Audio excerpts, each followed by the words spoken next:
I was just finishing up with preparations for the evening when I heard Eli's voice. "Emma, can you help me?" he called from upstairs. At first, I didn't think much of Eth was usually pretty capable of handling his own stuff. But there was something off in his tone that made me pause. I headed upstairs, curious. When I reached his room, I found him in front of the mirror, struggling with his belt. A frown was etched on his face as he tried to hold up his pants with one hand while fiddling with the leather strap. "What's up, Eli?" I asked, standing by the door and watching him. "My belt. This damn thing is stuck," he muttered in frustration, glancing at me. "I'm trying to fix it, but it's jammed, and right now off, all times we're supposed to be heading to that dinner. I can't even get my pants to stay up." I hesitated for a moment. Normally Eli would have managed on his own, but there was something in his voice, something that made me step in. "Let me try," I said. He handed the belt to me, and I grabbed the buckle, trying to unjam the leather strap. Sometimes these things are simple with just a little pull. But just as I said that, the buckle came loose and his pants slid all the way down. For a second, we both froze. My eyes instinctively drifted downward, but I quickly turned my head. Eli's face was bright red, and he was trying to look away, clearly embarrassed. Sorry," I stammered, my face burning as I covered my mouth with my hand. "I didn't mean to—" "It's fine," Eli said, attempting to joke with a half smile as he quickly yanked his pants back up. I guess we didn't save the pants. The room fell completely silent. My heart raced, and I took a couple of steps back, unsure of what to do. His face was still flushed with embarrassment, and his eyes were fixed on the floor. I had turned my head, feeling the sudden heat in my cheeks. I think you need to find another belt," I said, my voice trembling a bit. Eli quickly tossed the old belt aside. "No big deal. I'll figure it out," he muttered, his voice both embarrassed and tense. Not knowing how to respond, I turned toward the door. My heart was pounding, my hands sweating.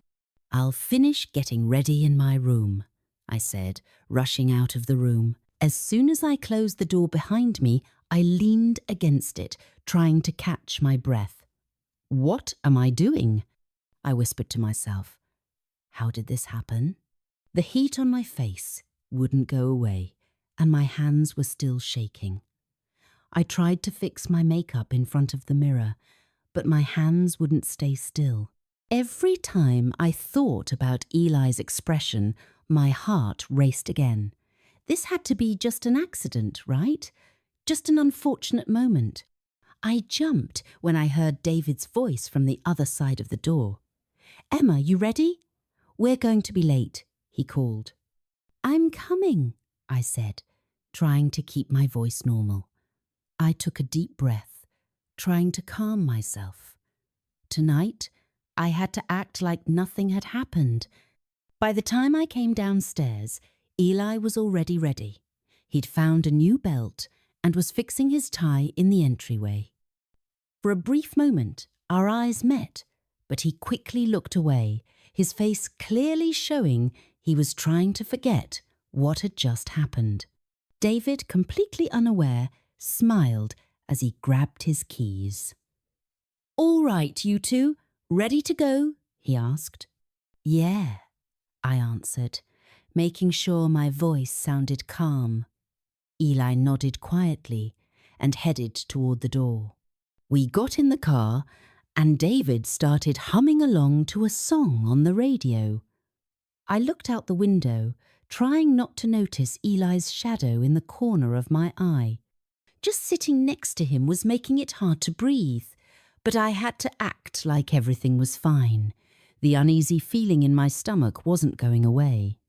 I tried to focus on the music, but my mind kept drifting back to that embarrassing moment earlier. By the time we got back from the dinner, It was well past midnight. David went straight to the bathroom, as he always did, to shower and then head to bed. His routine was comforting in its predictability, but I didn't think I'd be able to sleep. The chaos inside me hadn't calmed down yet. I sat in front of the mirror, wiping off my makeup, lost in thought. The dark circles under my eyes were more pronounced now, a sign of how little sleep I'd gotten over the past few days. The evening had felt normal on the surface, but everything underneath was shifting. My mind was racing as I reflected on the sudden change in my feelings for Eli. This wasn't just the awkwardness of a passing moment. Something had changed. David came out of the bathroom and smiled at me. "You look tired, babe," he said with a laugh. "That dinner really wore you out, huh?" "A little," I replied, trying to act like everything was fine. He didn't notice the tension in my voice, thankfully. He climbed into bed, and I lay next to him, but sleep wasn't coming. My mind kept replaying Eli's awkward expression, the redness in his face, the way he couldn't even meet my eyes afterward. I couldn't stop thinking about him, and that terrified me. I didn't know what had shifted inside me, but it was like the moment Eli returned home after college, everything had changed. He was no longer the shy, distant kid I'd met years ago. The quiet, respectful young man I knew now had become someone completely different, someone confident, magnetic, even a little dangerous in his charm. I had to keep reminding myself that I was married to David and that everything I felt had to stay in the past.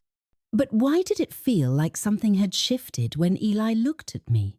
Why couldn't I just forget the moment from earlier? The following days felt like I was walking on a tightrope. Every time I was near Eli, a strange tension hovered in the air, though neither of us acknowledged it outright. His presence seemed to linger longer than it used to, and I caught him staring at me more often than I'd like to admit. I knew I had to keep my distance, but the lines were blurring more and more each day. It started with small things. Eli would offer to carry my grocery bags when I didn't need help, or he'd find an excuse to be in the same room as me while I was cooking dinner. At first, I thought it was just him being polite, but his smile when he looked at me was different, more knowing, more charged.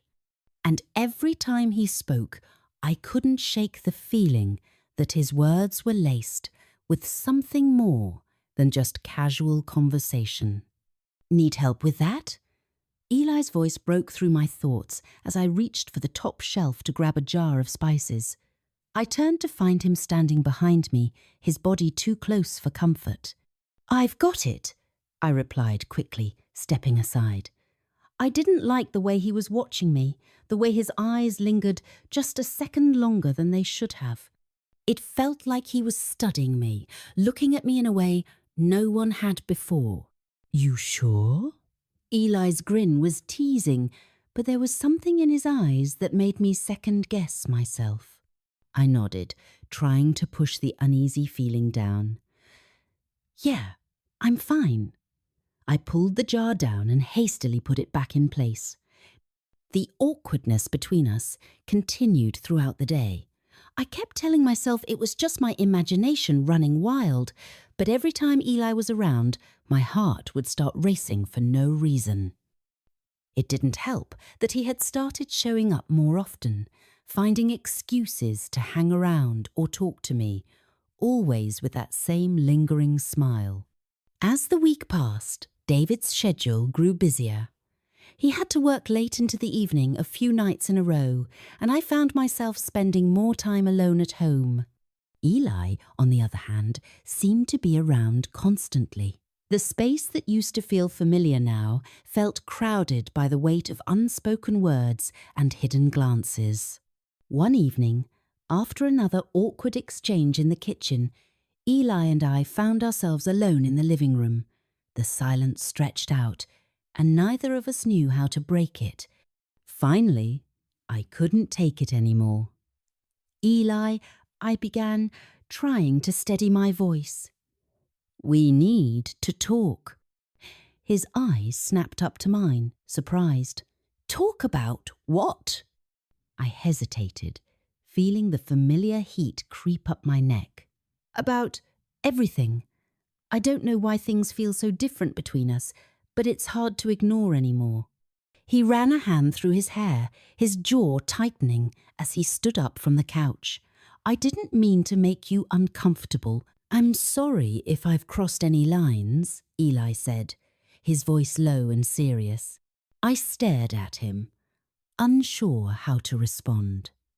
Part of me wanted to deny it, wanted to pretend everything was fine and that nothing had changed.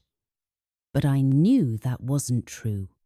Something had shifted, and it was impossible to ignore now. I don't know what's going on either, I confessed, looking away as the weight of my own feelings started to become too much. But every time you look at me, it's like you're seeing something I don't want you to see. Eli was quiet for a long time. The only sound in the room was the soft ticking of the clock on the wall. Finally, he spoke again, his voice barely a whisper. Emma, I've tried to fight it, but I can't help the way I feel. I've always looked up to you, admired you, but now it's more than that. I don't want to make things complicated, but I can't deny it anymore. My heart skipped a beat. Those words hung in the air between us like a storm waiting to break.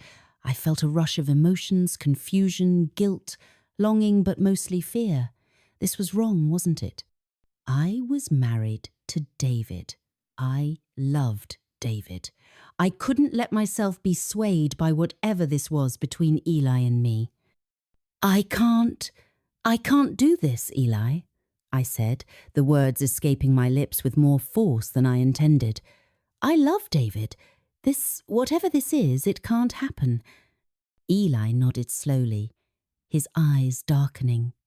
He stepped back, the distance between us growing. I get it. I don't want to ruin anything for you, he said, his voice colder now. I won't push you, but I can't help how I feel either. The tension in the room became unbearable. I felt like I was suffocating, but I had to stay strong for David, for my own sanity. I couldn't let myself fall into whatever trap Eli had set, even if the pull was strong. I'm sorry, I said, the words coming out more fragile than I wanted. I really am. I never meant for things to get so complicated. Eli didn't respond immediately. He simply turned and left the room, leaving me standing there alone with my thoughts. His absence didn't bring relief. Instead, it left me with a hollow feeling, like something important had just slipped through my fingers.